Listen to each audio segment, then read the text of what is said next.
Jake Martinez walked down the metal hallway of the UES Horizon with his tool bag in hand. The lights were dim this deep in the ship, and the air felt thick and stale. He had been working on this massive research vessel for 2 years now, but had never been to the lowest detention levels before. His supervisor, Danny Brooks, had given him a simple job today: check the power lines and air filters in the holding cells. Nothing complicated. The elevator ride down took almost 3 minutes. Jake counted the floors as they passed. He knew the ship was huge, but he never realized how deep it went. When the doors finally opened, he stepped into a corridor that looked different from the rest of the ship. The walls were thicker here, and everything had a heavy feel to it. Security cameras watched from every corner. Jake checked his work tablet. Cell Block 7 was where he needed to go. He followed the signs down a long hallway past smaller holding rooms. Most were empty, but a few had warning lights that meant someone was inside.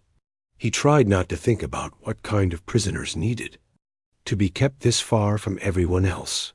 The power junction he needed to check was at the very end of the corridor. As he walked past the last few cells, he noticed they were much larger than the others. These weren't built for humans. Jake stopped, walking when he saw Cell 7. The nameplate by the door made his stomach drop. Subject X-47, Khalithian war criminal. Maximum security. Through the blue energy field that sealed the cell, Jake could see movement inside. Something large shifted in the shadows. He knew he should just do his job and leave, but curiosity got the better of him. Jake moved closer to get a better look. What he saw made him forget to breathe for a moment. A creature sat against the far wall of the cell. She was enormous, almost 12 feet tall. Even sitting down, her body looked mostly human, but stretched and changed. Her arms and legs were longer than they should be. Her skin had a strange quality to it, like it was made of crystal or metal. It shifted between silver and blue as she moved. The alien's head was hanging down, but Jake could see her face. It was beautiful in a way that didn't make sense. Her features were sharp and clean, like they had been carved from stone. But what struck him most were her eyes when she finally looked up at him. They were huge and pale like 2 moons. There was intelligence there, and something else that made Jake's chest tight. Pain. She was too thin. Jake could see her ribs through her translucent skin. Her breathing was slow and labored. She looked like she was dying. Jake found the clipboard hanging next to her cell. The feeding schedule was right there on top. His hands shook as he read it. Nutritional requirements: none. Subject can survive indefinitely without sustenance per xenobiology. Report by Dr. Helen Park. The last entry was 3 months ago when she had first arrived. 3 months without food. Jake looked back at the alien. She was watching him now with those huge pale eyes. Her lips moved slightly, but no sound came out. Jake had never seen anything look so hungry and hopeless at the same time. He remembered the stories about the Khalithian attack. A human colony had been destroyed. Hundreds of people had died. This creature was probably responsible for some of those deaths. She was a war criminal, a monster. But looking at her now, Jake only saw someone who was suffering. Jake pulled out his lunch bag. He had packed 2 nutrition bars for his shift. Without really thinking about what he was doing, he took one out and looked at the energy field. There was a small slot near the bottom for passing things through. It was probably meant for medical equipment, but a nutrition bar would fit. The alien watched as Jake knelt down and pushed the bar through the slot. It landed on the floor of her cell with a soft thud. For a long moment, neither of them moved. Then she slowly reached out with one long arm and picked up the food. She held it close to her face and inhaled deeply. Her whole body seemed to relax. When she bit into the bar, her eyes closed and she made a sound that was almost like crying. She ate it slowly, making each bite last as long as possible. When she was finished, she looked at Jake again. This time her expression was completely different. The desperation was still there, but now there was something else. Gratitude. She pressed one hand against her chest and then held it out toward him. Even without words, Jake understood. Thank you. The alien's lips moved again, and this time Jake heard her voice. It was deep and musical, nothing like a human voice. The universal translator in the hallway picked up her words and converted them to English.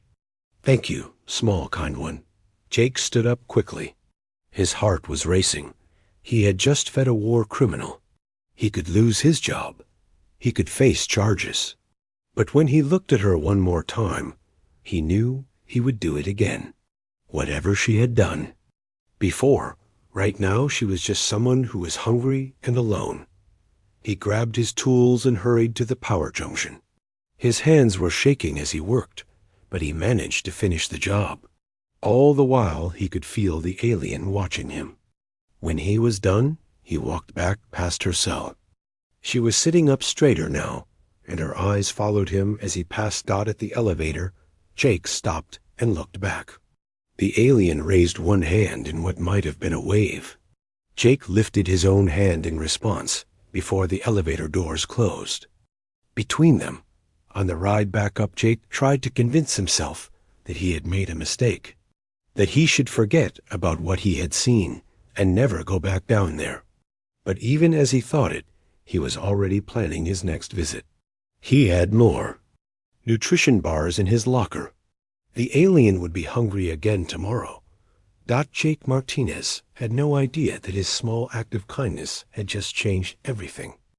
Jake found reasons to visit the detention level every day for the next 2 weeks. Sometimes he brought nutrition bars. Other times he had fruit from the mess hall or crackers from his personal stash. The alien always accepted his gifts with the same grateful expression and those few words in her musical language that the translator turned into thanks. On his 10th visit, Jake finally got the courage to speak to her directly.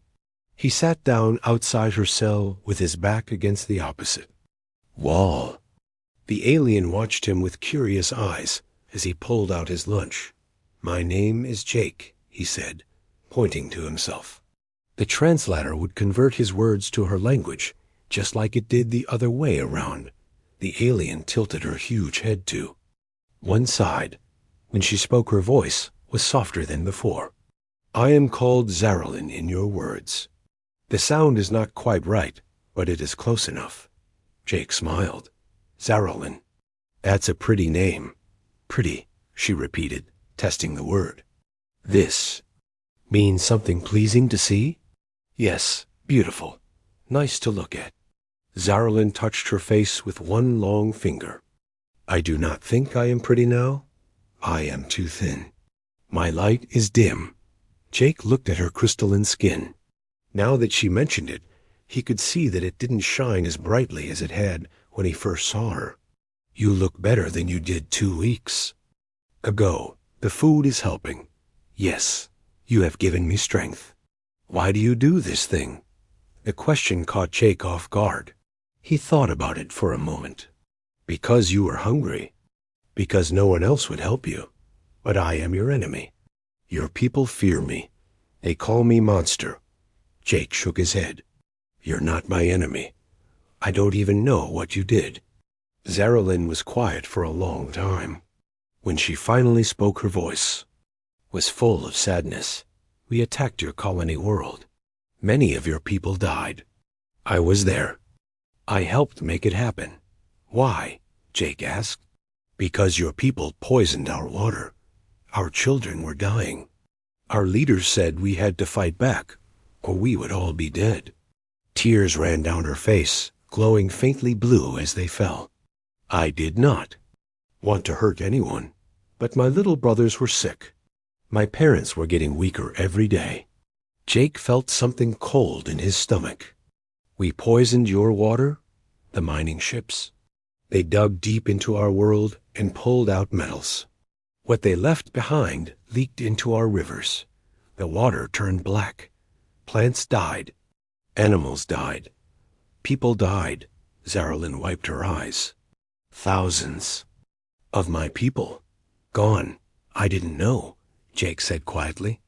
Most of your people do not know. The companies that own the ships do not tell them. They only show pictures of us attacking your colony. They do not show pictures of our dead children. Jake felt sick. He had seen the news reports about the Calithian attack. Everyone on the ship had been angry about it. They called the aliens monsters and killers. But no one had ever mentioned mining operations or poisoned water. I'm sorry, he said. Zaralyn looked surprised. You are sorry? But you did not do this thing. No, but my people did. And that makes me sorry it happened.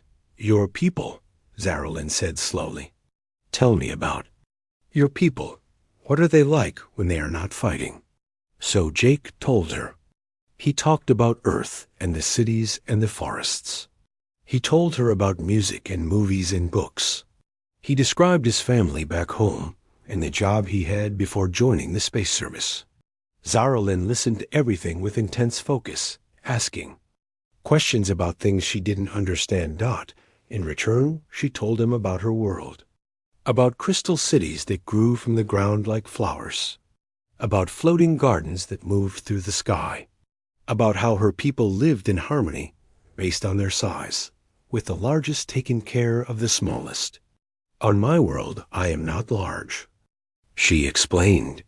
I am actually quite small for a protector class. The warriors who led the attack were much bigger than me.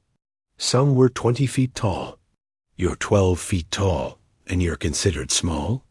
Yes, it is strange to be the large one. Here, I do not like it. On my world, the big ones protect the little ones. Here I am locked away, and the little ones are afraid of me. Jake understood then why she was so gentle despite her size.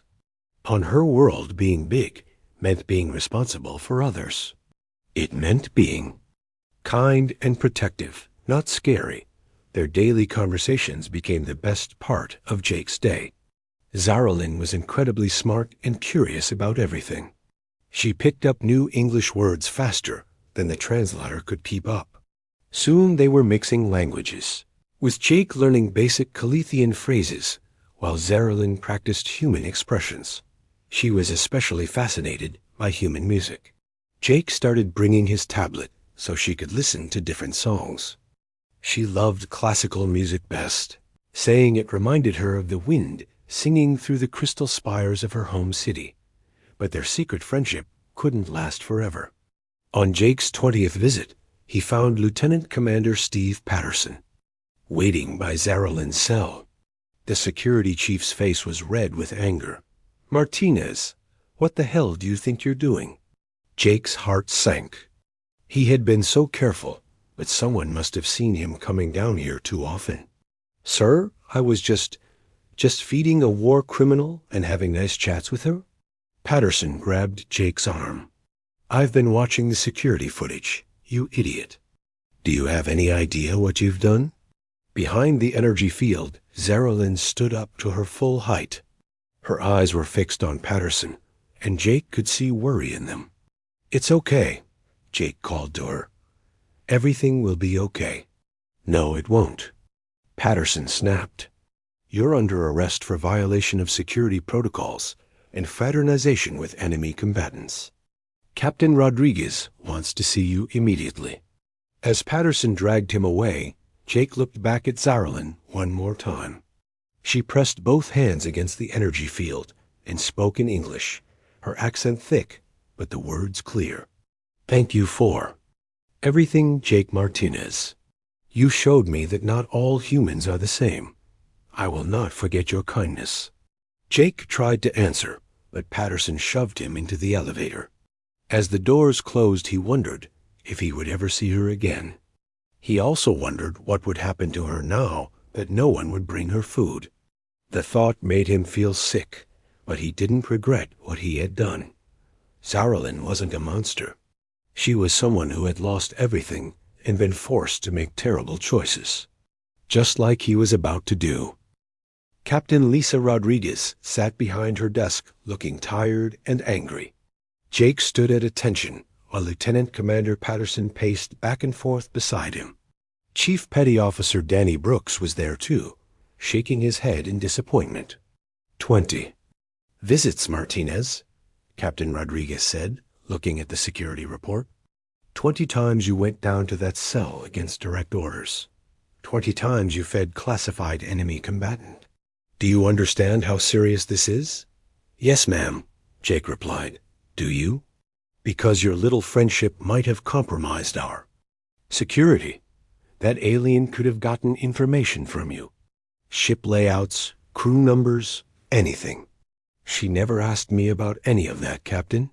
We just talked about— I don't care what you talked about, Patterson interrupted. The fact is you violated protocol and put this entire ship at risk. Captain Rodriguez held up her hand for silence. What I want to know is why, Martinez. Why did you risk your career and potentially all our lives for that thing? Jake felt anger rise in his chest. She's not a thing, Captain. She's a person, and she was starving. She's a war criminal who helped kill hundreds of innocent colonists. After we poisoned her world and killed thousands of her people, Jake shot back. The room went quiet. Captain Rodriguez leaned forward. What did you say?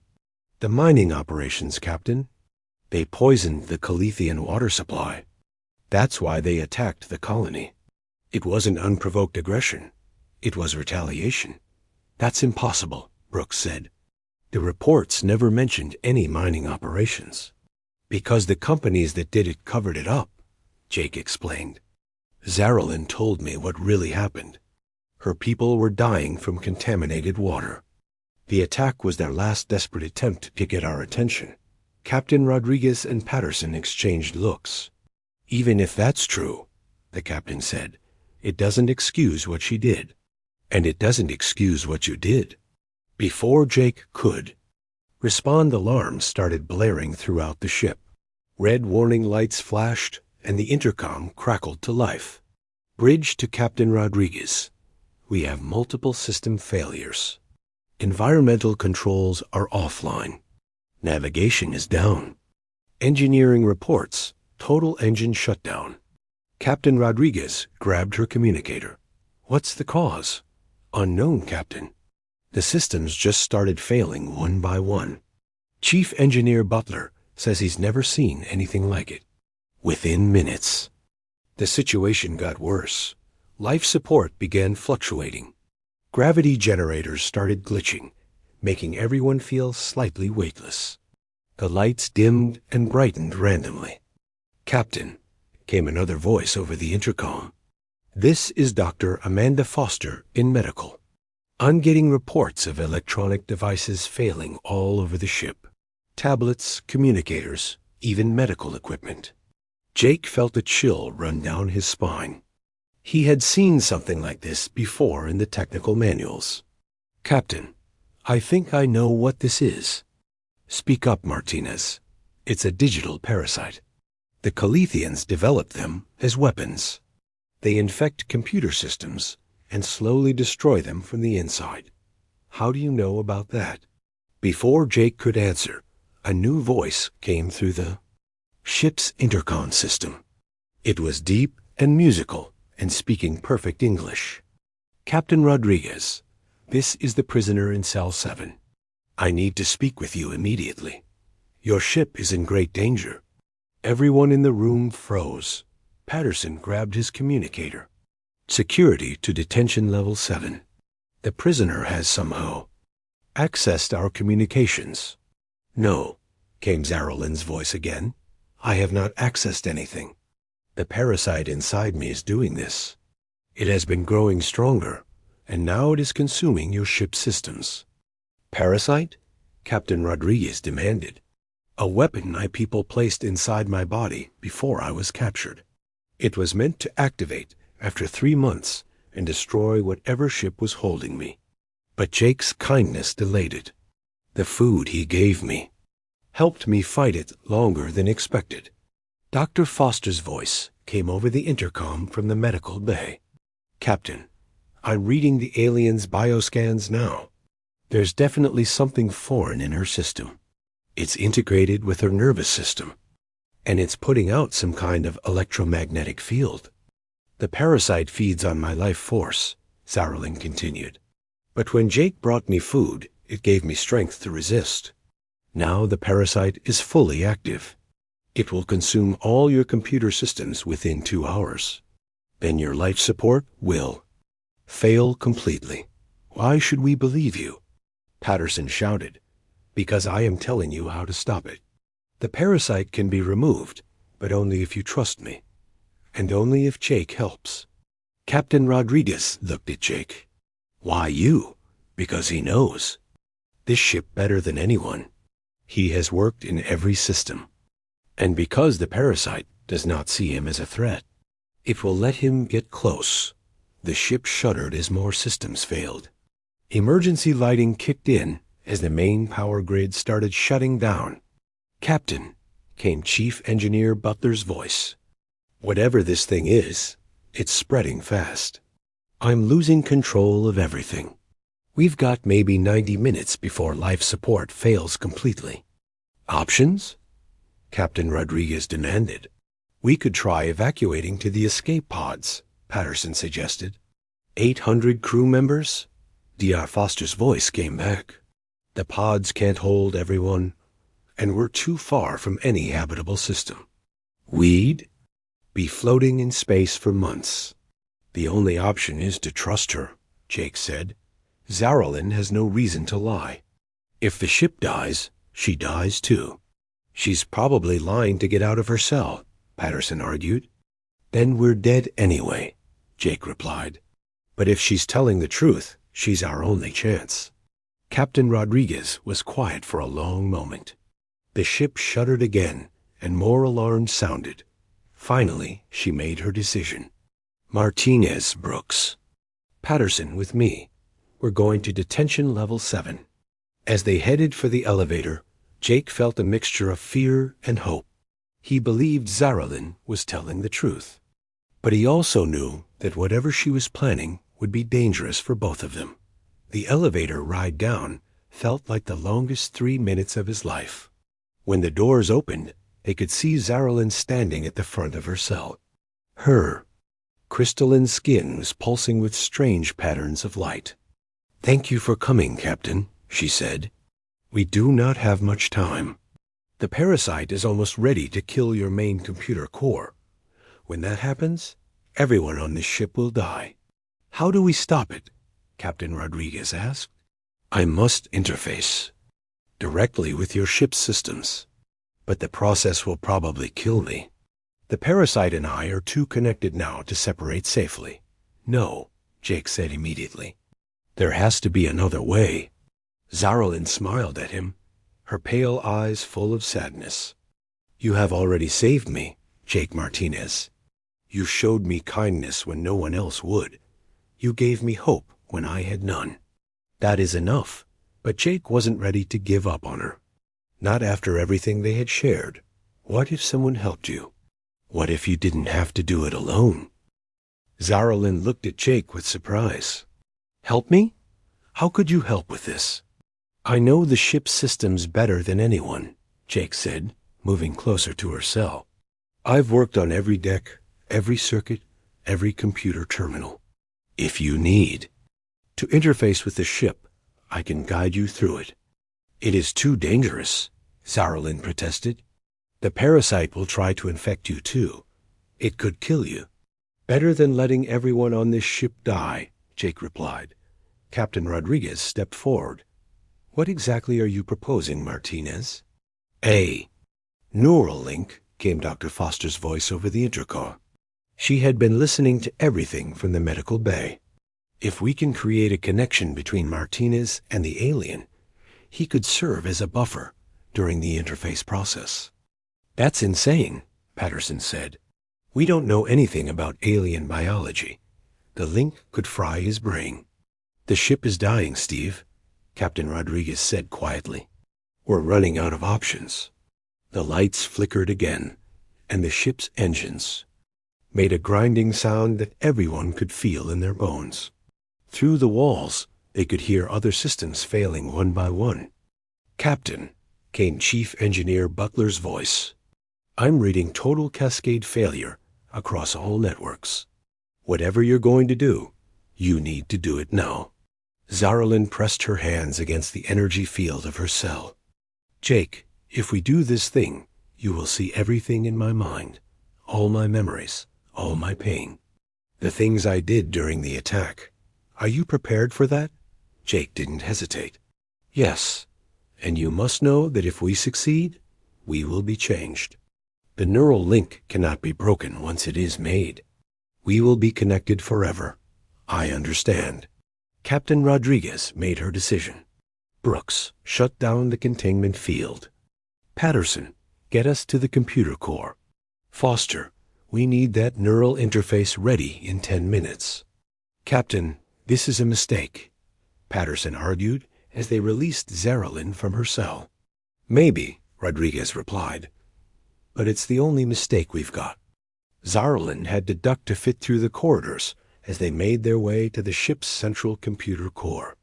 Jake walked beside her, amazed at how graceful she was, despite her size. Her crystalline skin was pulsing faster now, patterns of light racing across her body.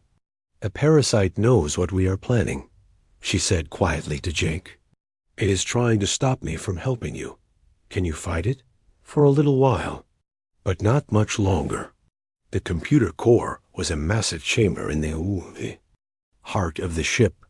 Banks of processors and data storage units lined the walls, all of them flickering with warning lights. Dr. Foster was already there with Chief Engineer Butler, working frantically to set up the neural interface equipment. "This is completely experimental," Dr. Foster warned as she attached sensors to Jake's head. "I'm using modified medical scanners to create a connection between your brain patterns and hers. But I have no idea what will happen when you actually link up." "Will it work?"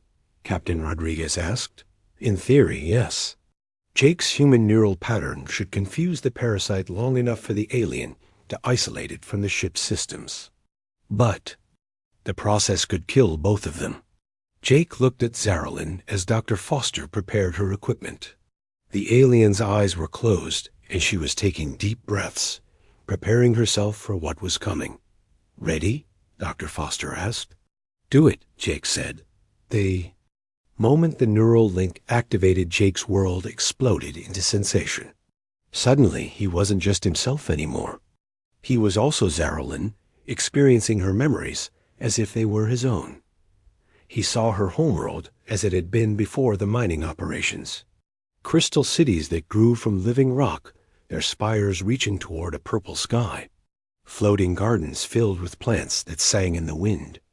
Beings of different sizes living together in harmony, the largest caring for the smallest like parents caring for children. He felt her joy as a young protector, learning to use her size and strength to help others. He experienced her love for her family, especially her 2 younger brothers, who looked up to her with absolute trust. Then came the darkness. The mining ships arriving without warning. The deep holes they carved in the planet's surface. The chemicals that leaked into the groundwater, turning rivers black and poisoning everything they touched. Jake felt Zaralyn's anguish as her brothers got sick. He experienced her helplessness as her parents grew weaker each day.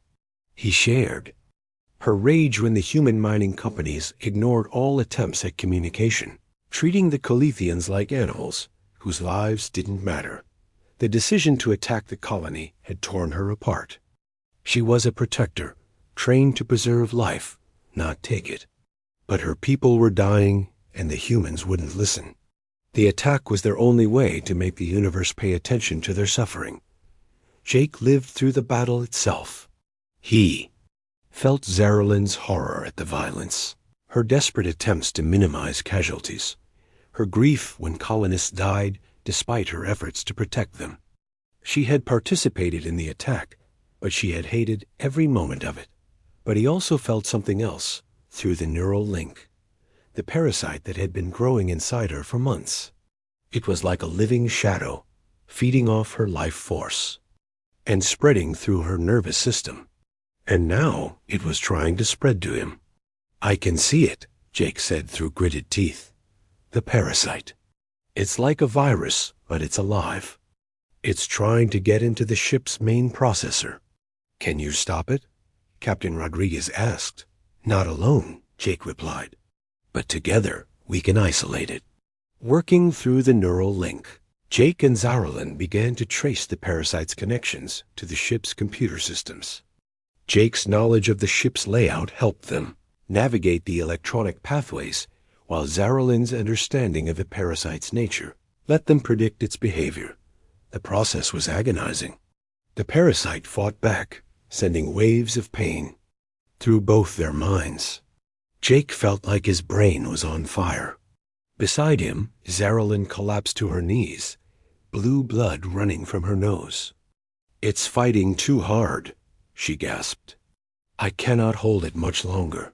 "Yes, you can," Jake said, reaching out to take her hand. "We can do this together." The moment their hands touched, the neural link deepened. Jake could feel Zaralyn's strength flowing into him, while his determination flowed into her. Together, they pushed deeper into the ship's systems, hunting the parasite through every circuit and processor.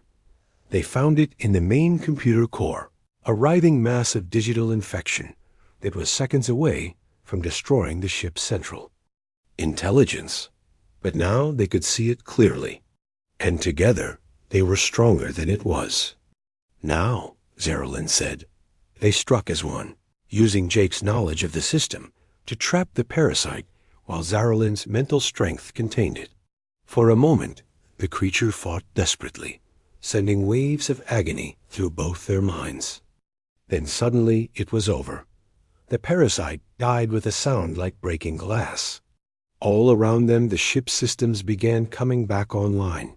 Lights stopped flickering. The engines hummed back to life. The cascade failure stopped. But Jake and Zaralyn paid a price for their victory. The neural link had changed them both. Jake found that he could now sense electromagnetic fields around him. He could feel the flow of electricity through the ship's circuits. Zaralyn's crystalline skin had lost some of its bright glow, and she seemed smaller somehow, as if the effort had drained something vital from her. Most importantly, they were still connected. Jake could feel Zaralyn's emotions as clearly as his own. When she was sad, he felt sadness. When she was happy, he felt joy. The distance between them didn't matter. They would be linked for the rest of their lives. "Is everyone okay?" Captain Rodriguez asked. "The ship is safe," Zaralyn said weakly. "The parasite is destroyed, but Jake and I—" She looked at him with eyes that seemed to glow with inner light. "We are no longer separate beings. We are something new." Jake squeezed her hand. He could feel her gratitude and affection flowing through the link. But he could also feel something else, hope. For the first time since her capture, Zaralyn had hope for the future. What happens now? Jake asked. Captain Rodriguez looked at both of them for a long moment. "Now we figure out what this means for all of us." News of what happened aboard the UES Horizon spread through the human colonies faster than anyone expected. The story of Jake Martinez and Zaralyn became the center of heated debates on every world. Some people called Jake a hero for saving the ship. Others called him a traitor for helping a war criminal. The Calithian government sent messages through diplomatic channels expressing surprise that one of their weapons had been disabled. They had assumed Zaralyn was dead. When they learned she was alive and had helped save human lives, everything changed. Captain Rodriguez received new orders from Earth Command 3 days after the incident. Instead of taking Zaralyn to a military tribunal for execution, they were ordered to bring both her and Jake to Earth for testimony before the Colonial Ethics Committee. The neural link between them had created something unprecedented in human history. They were no longer just a human and an alien. They were living proof that two species could truly understand each other. The journey to Earth took 6 weeks. During that time, Jake and Zarolin worked together to document everything. They had learned about each other's people. Through their shared memories and emotions, they had insights that no diplomat or scholar could match. Jake learned that Calithian society was built around the concept of protective responsibility. The larger you were, the more people you were expected to care for. Violence was seen as a failure of protection, which explained why Zarolin had been so reluctant to participate in the colony attack. Zarolin learned about human concepts of individual choice and personal responsibility. She was amazed that humans could make their own decisions about their lives, regardless of their physical size or family status. To her, human freedom was both beautiful and terrifying. Other crew members who had initially been suspicious of Zarolin began to see her differently. She worked with Dr. Foster to share Calithian medical knowledge that helped treat diseases that had puzzled human doctors for years. With Chief Engineer Butler, she designed new types of engines that were more efficient than anything humans had built before. Most importantly, she and Jake developed new protocols for first contact situations. Their experience showed how miscommunication and corporate greed could lead to unnecessary wars. They created guidelines that would prevent future conflicts by ensuring both sides understood each other's true motivations. The neural link between them grew stronger each day. Jake found that he could sense Zarolin's emotions, even when they were on different parts of the ship. When she was happy, he felt warmth in his chest. When she was sad, he felt an ache that made him want to comfort her. They had become two parts of a single consciousness. "Do you regret it?" Zarolin asked him one evening as they sat together in the ship's observation deck, watching stars drift past the windows. "Regret what?" "The link, being connected to me forever. You will never have privacy in your own mind again." Jake thought about it. The neural link did mean that Zarolin could sense his thoughts and emotions just as he could sense hers. But instead of feeling trapped, he felt complete. Like he had found a part of himself he hadn't known was missing. "No," he said, "I don't regret it. Do you?" "Never. On my world, such a deep connection between two beings is considered the highest form of relationship. We call it soul bonding. I had never expected to experience it with someone from another species. What does that make us then?"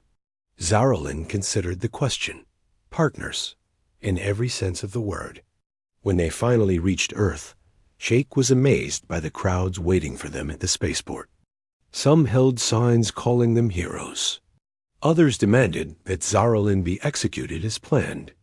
News crews pushed forward trying to get interviews. Security officers had to form a protective barrier around them as they made their way to the transport that would take them to the Ethics Committee hearing. The committee consisted of representatives from every human colony world, plus observers from several alien species that had made contact with humanity. Jake had never been in a room with so many important people. He felt nervous until Zarolin's calm strength flowed through their link, steadying him. The hearing lasted 3 days. Jake and Zarolin told their story from the beginning. They explained how the mining operations had poisoned the Calithian homeworld. They described the desperation that led to the colony attack. They shared their experiences during the neural link and what they had learned about each other's species. The most powerful moment came when they demonstrated their connection. Jake closed his eyes and described exactly what Zarolin was seeing on the other side of the room. When she felt sad remembering her dead brothers, Jake's eyes filled with tears, even though he hadn't been thinking about anything tragic. "Is unprecedented," said committee chairwoman Helen Morrison. "We have two beings from different species who can literally share thoughts and emotions. What does this mean for